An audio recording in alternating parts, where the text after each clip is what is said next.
বেরিয়ে এসে দেখো আমার বোন এসেছে। আল্লাহ, শ্বশুরের গুদামে এত সুন্দর প্রোডাক্ট থাকতে থাকতে আমি একটা যাচ্ছে তাই জিনিস নিয়ে চলে এসেছি। বোন, এটা তো জামাই বাবু। ও সোনা, আমি যেন কিছু দেখতে পাচ্ছি না। ও সোনা, আমি যেন কিছু দেখতে পাচ্ছি না। তুমি কিছু দেখতে পাচ্ছ না? তোমার দৃষ্টিশক্তি চলে গেছে। আমাকে দেখতে পাচ্ছ? হ্যাঁ, এই তো তোমাকে ধরেছি। তুমি কিছু দেখতেই পাচ্ছ না।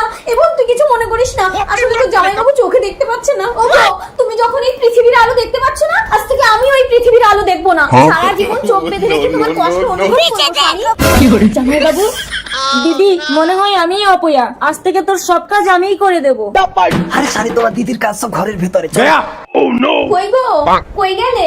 আর 6 মাস হয়ে গেল তোমাকে আমি হাতে নাগালেই পাচ্ছি না। এই বোন, একটু দেখ না রে, তুই অন্য জামাইবাবুটা কোন দিকে গেল?